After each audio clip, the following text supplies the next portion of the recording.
From his shocking identity revealed to the dark manipulation behind every game, the frontman's secrets run deeper than we ever realized. In today's video, we're uncovering everything the frontman hid from the players in Squid Game. From hidden surveillance systems to twisted game manipulations and even a disturbing organ harvesting operation. Stay tuned for the chilling truths behind the scenes. If you love uncovering hidden truths and twists, make sure to subscribe and hit the bell icon so you never miss a deep dive into your favorite mysteries. The biggest shock in Squid Game wasn't just the games themselves, but learning who was calling the shots.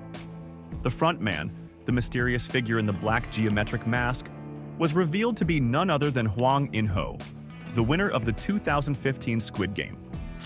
This twist completely changes everything we thought we knew about the games. Think about it. A former player became the very person running the deadly competition. In-ho wasn't just any winner either. Before participating in the games, he was a police officer, someone who had sworn to protect people. The irony is painful. After winning the massive prize money, something inside him broke or changed. Instead of using his winnings to build a better life, he somehow ended up back at the games, this time wearing the mask and giving orders. What the players never knew was that the man watching their suffering had once been in their shoes. He knew exactly what they were going through because he had experienced the same fear, the same desperation, and the same moral compromises. This gave him a unique perspective.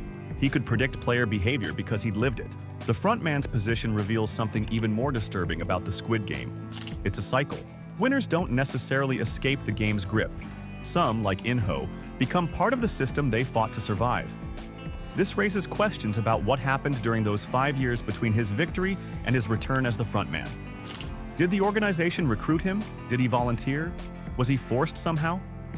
What makes this secret particularly cruel is that if the players had known the frontman's true identity, it might have changed how they approached the games. It might have made them question if winning was actually an escape at all. Would Gi-hun have fought so hard if he knew he might end up like In-ho? Would Ali or Sae-byok have made different choices? The players also never knew that the frontman's own brother, Detective Hwang Jun-ho, had infiltrated the organization looking for him. The frontman was hiding a personal connection to the outside world the entire time, something that could have potentially been leveraged by the players had they discovered it. The fact that he shot his own brother rather than let the games be exposed shows just how deeply he had fallen into the organization's grip. This secret identity also explains the frontman's occasional moments of mercy or his understanding of player psychology. He wasn't just a cold administrator. He was someone who had been through the games and understood their twisted logic from the inside. His transformation from victim to perpetrator represents the show's darkest theme. The system doesn't just kill people, it corrupts survivors. What the players never realized was the extent to which they were being watched. The frontman created an incredibly sophisticated surveillance network that captured every moment of their time in the facility. This wasn't just about the obvious cameras during the games. The observation went much deeper than anyone suspected. Every room, hallway, bathroom, and sleeping area was rigged with hidden cameras. Even during their most private moments, players were being watched and analyzed. The frontman monitored not just their gameplay, but their alliances, their conversations, and even their emotional breakdowns. This information wasn't just collected, it was actively used to manipulate the game environment. The surveillance system fed into the frontman's personal monitoring room, where walls of screens displayed dozens of camera angles simultaneously. From this command center, he could observe every player's movements and behaviors. What players didn't know was that this information helped determine game design and even rule changes. When the frontman saw tensions rising in the dormitory, he could adjust lighting, food supplies, or other variables to either escalate or diffuse conflicts based on what made for better entertainment. This observation system also served another secret purpose. It provided the live feed for the VIPs. Everything the players did was essentially a performance for wealthy viewers gambling on their lives. The frontman carefully edited and directed this footage like a TV producer, choosing which camera angles to highlight and which players to focus on. The participants had no idea they were stars in a sick reality show being consumed by the ultra-wealthy. The surveillance extended to the staff as well. The masked workers were monitored just as closely as the players, ensuring nobody broke protocol. This is how the frontman discovered the organ harvesting operation, not through an investigation, but through his all-seeing camera network. Players never realized that even the guards, who seemed to have all the power, were themselves trapped in the same surveillance web. Most disturbing was the psychological impact of this constant observation.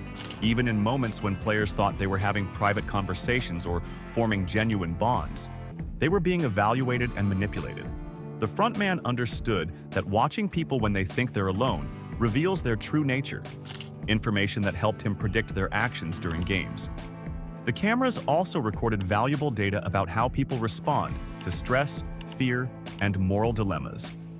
Each game provided a wealth of psychological information that could be used to refine future games. Every tear shed, every betrayal, every moment of compassion was cataloged and analyzed, not just for entertainment, but for research into human behavior under extreme conditions. If players had known about the extent of this surveillance, they might have behaved differently, been more guarded in their conversations, more strategic in their alliances. But their ignorance was part of what made the games so revealing and, for the VIPs, so entertaining. What looked like fair competitions were actually carefully rigged games designed to create maximum drama and conflict. The frontman didn't just observe the games, he actively manipulated them in ways the players never suspected. This went far beyond simply explaining the rules. He was changing the very nature of the competitions as they unfolded. Take the Glass Bridge Challenge, for example. What the players didn't know was that the frontman deliberately turned off the lights when the VIPs complained that the glass manufacturer had an unfair advantage. By removing the ability to see the difference between tempered and regular glass, he completely changed the odds mid-game. This wasn't in the rules and it wasn't fair, but it made for more exciting viewing. Players died because of this last-minute change that they never saw coming. The tug-of-war game appeared to be purely about strength and technique, but the frontman had other variables in play. The teams were assigned platforms that were subtly different in small ways. Some had slightly better grip surfaces, others had minor advantages in positioning. These differences were too small to notice, but just enough to influence outcomes when teams were closely matched.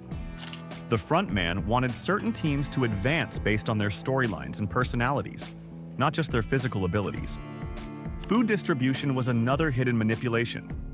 The players thought the limited food was just part of the harsh conditions, but the frontman carefully calculated exactly how much food would create maximum conflict without causing complete chaos. When he needed players to turn against each other, he reduced rations.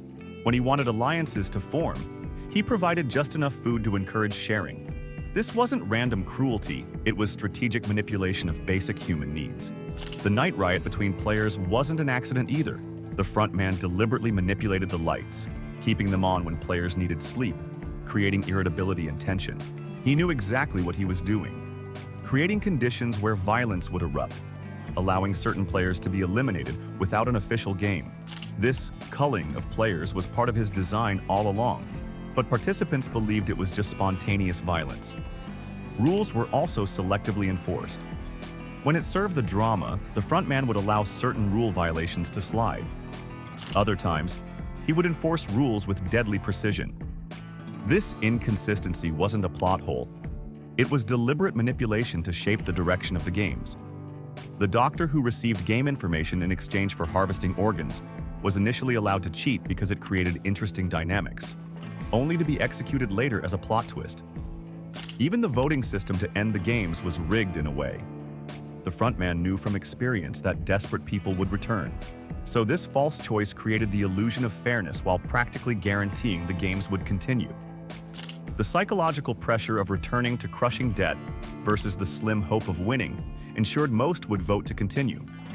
Players believed they were making free choices within the constraints of the games, but the frontman was always tweaking variables behind the scenes to push outcomes in specific directions. The games weren't just about survival.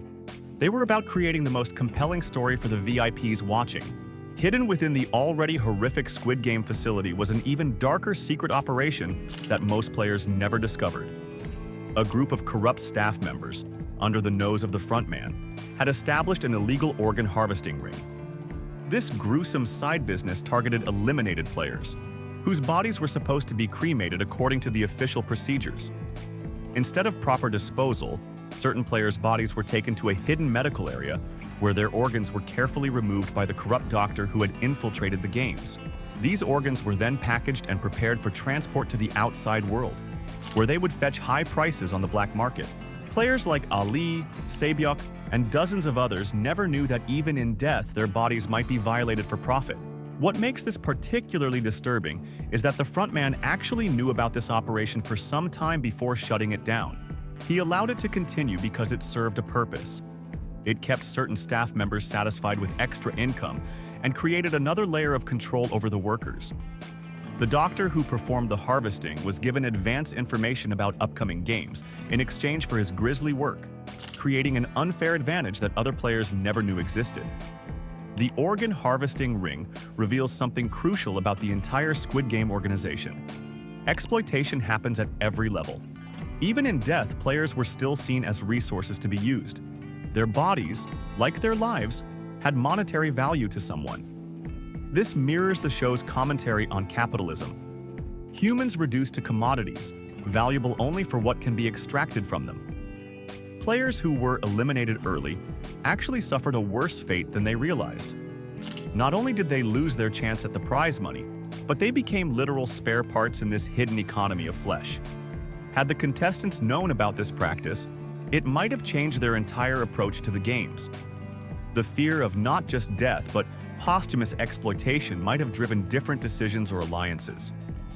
When the frontman finally shut down the operation, it wasn't primarily out of moral objection. It was because the doctor's cheating threatened the perceived fairness of the games.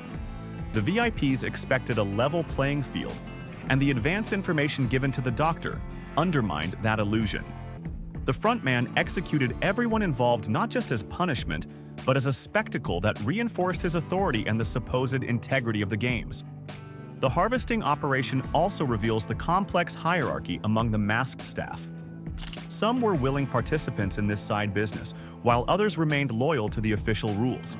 This division shows that even among the red-suited workers, there were different levels of corruption and different motivations for being there. The players never understood the complex web of alliances and betrayals happening behind those identical masks. Behind the frontman's mask lay a web of connections to some of the world's wealthiest and most powerful individuals. What the players never realized was that their suffering was entertainment for an elite group of VIPs who watched the games like a sporting event, placing enormous bets on the outcomes. These connections weren't just about viewership, they represented the true purpose of the games. The Squid Game wasn't primarily about giving desperate people a chance at money. It was about creating human entertainment for the ultra-wealthy who had grown bored with conventional pleasures. The frontman served as the crucial link between these VIPs and the games, ensuring their viewing experience was satisfying. Players had no idea that their most intimate moments of suffering were being consumed as entertainment by people wearing animal masks and sipping champagne. The financial structure of the games was far more complex than the simple prize money suggested. Each player was valued at 100 million won, collectively creating the final prize pool. But this was just the visible economy of the games. Behind this was a much larger shadow economy of betting, where VIPs wagered astronomical sums on different outcomes, players, and teams. The frontman managed this betting system, ensuring odds were calculated and payouts distributed. This betting system explains many of the frontman's seemingly arbitrary decisions. When he changed rules mid-game or adjusted conditions, it wasn't just for dramatic effect. It was often to influence betting odds or to ensure certain high-value wagers had a chance to play out. Players were not just fighting for their lives, they were unwitting pieces in a gambling operation that dwarfed the official prize money.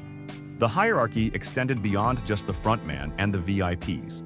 There was a mysterious host, the elderly man who was later revealed to be player 001, but whose true role as the game's creator was hidden from everyone. This multi-layered power structure kept players focused on immediate threats, rather than understanding the full system they were trapped in. Each level of authority knew only what they needed to know, compartmentalizing information and preventing any single person from seeing the complete picture.